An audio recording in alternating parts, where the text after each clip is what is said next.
Il est 10 h sur BFM TV. On va faire un point tout de suite sur la grève à la SNCF en France. Alors, on en parle ce matin avec Jean-Pierre Mercier. Bonjour. Bonjour. Porte-parole CGT PSA Stellantis.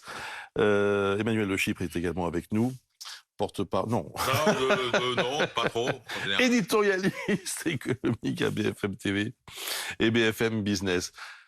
Franchement, Jean-Pierre Mercier, le timing, c'est dur là pour les gens qui partent en vacances aujourd'hui. Non, vous trouvez pas? Alors, pas cheminot, hein, c'est pas vous, mais Non, mais moi, je travaille dans la métallurgie, PSA Stellantis, ouais. et je soutiens à 300% cette grève des cheminots, comme je soutiens la grève qui s'est passée à Roissy, sur la plateforme de Roissy, de tous les travailleurs du transport aérien, qui vont recommencer une nouvelle journée le 13 juillet. Oui, ils ouvrent la voie, sans jeu de mots. Aujourd'hui, face à l'inflation, à l'augmentation des prix, pas seulement du carburant, mais de tous les prix, il faut augmenter les salaires. Ça devient vital, incontournable. Il faut un minimum de 2000 € par mois pour tous les travailleurs, remonter les salaires à 2000 €. Et il faut absolument que nos salaires suivent l'augmentation des prix. Parce que ce qui est dur, c'est de finir les fins de mois au rouge, mais bien avant la fin de mois. C'est d'être de plus en plus tôt dans le rouge. Je vous donne un exemple. Un camarade, hier, je discutais avec lui. Il a 12 ans de maison, 12 ans d'ancienneté. Il travaille en équipe. Il fait 1400 €. Il habite à 80 km aller-retour de chez lui. C'est un budget de 300 € pour le carburant. Comment on peut y arriver aujourd'hui avec de tels salaires aussi bas, surtout quand on travaille dans des groupes industriels qui sont des multimilliardaires? Mais je doute pas un instant en effet, de l'importance de relever ces salaires. Je parle juste du timing de ce mouvement. Ah, c'est presque un cliché maintenant. C'est terrible. C'est presque une blague. Enfin, je veux dire, non, attendez. C'est affreux, quoi. Mais c'est une grève le 6 juillet. Et alors, Et alors ça aurait été en juin. Les gens ont bavé toute l'année. Ça aurait été en quelques juin, jours. mais ça fait des mois et des mois qu'est posé le problème du pouvoir d'achat, qu'est posé le problème des augmentations de salaire.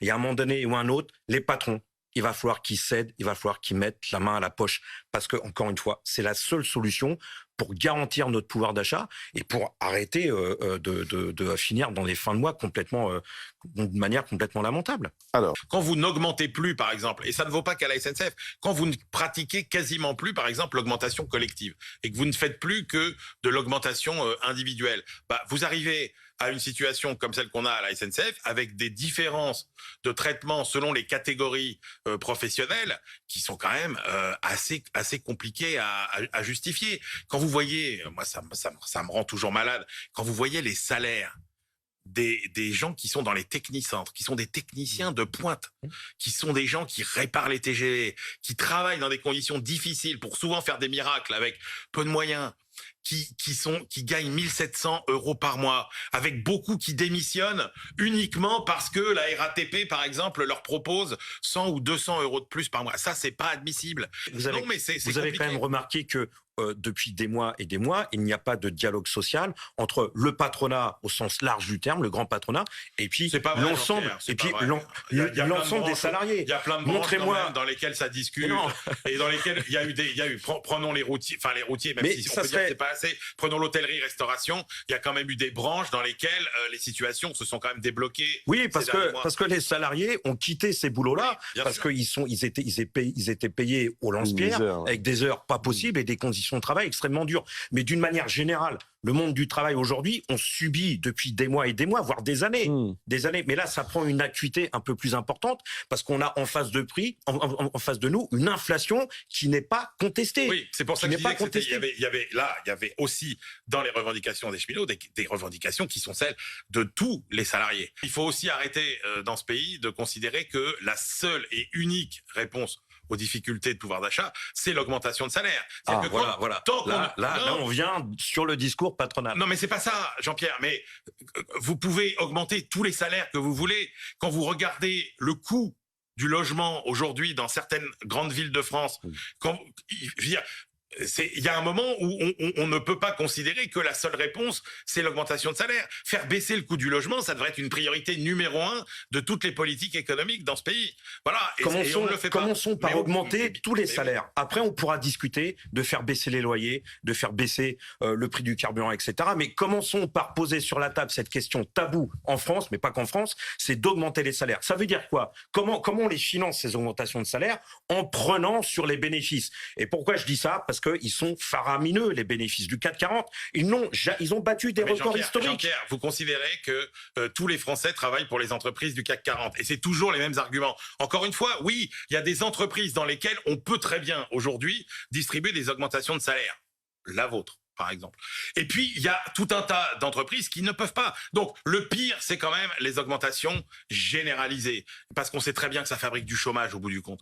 Voilà. Donc, que les entreprises qui peuvent... Ouais, quand j'entends ça... Mais bien sûr, excusez-moi, quand j'entends ça, ça fait des années qu'on n'a pas augmenté nos salaires parce que ça allait augmenter les prix. Aujourd'hui, on a l'augmentation des prix sans avoir l'augmentation des salaires.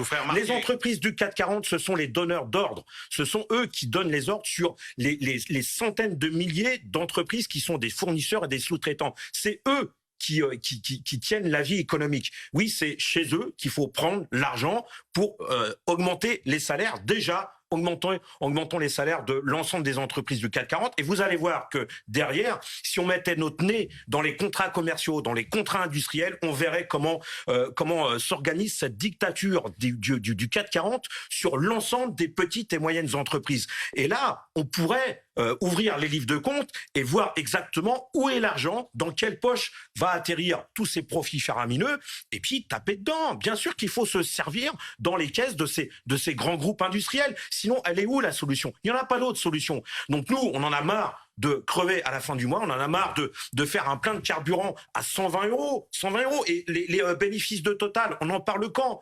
L'augmentation de 52% du PDG de Total, on en parle quand? Comment ça se fait qu'il y ait toujours des PDG qui s'augmentent d'une manière faramineuse leur salaire? Comment on explique qu'il y a des profits faramineux et que nous, on n'a rien? Mais ça tient pas. Ça peut pas tenir. Et donc, à un moment donné, oui, les cheminots, ils ont raison de faire grève. Il faudrait qu'il y ait une grève généralisée en France sur les salaires pour imposer l'augmentation des salaires.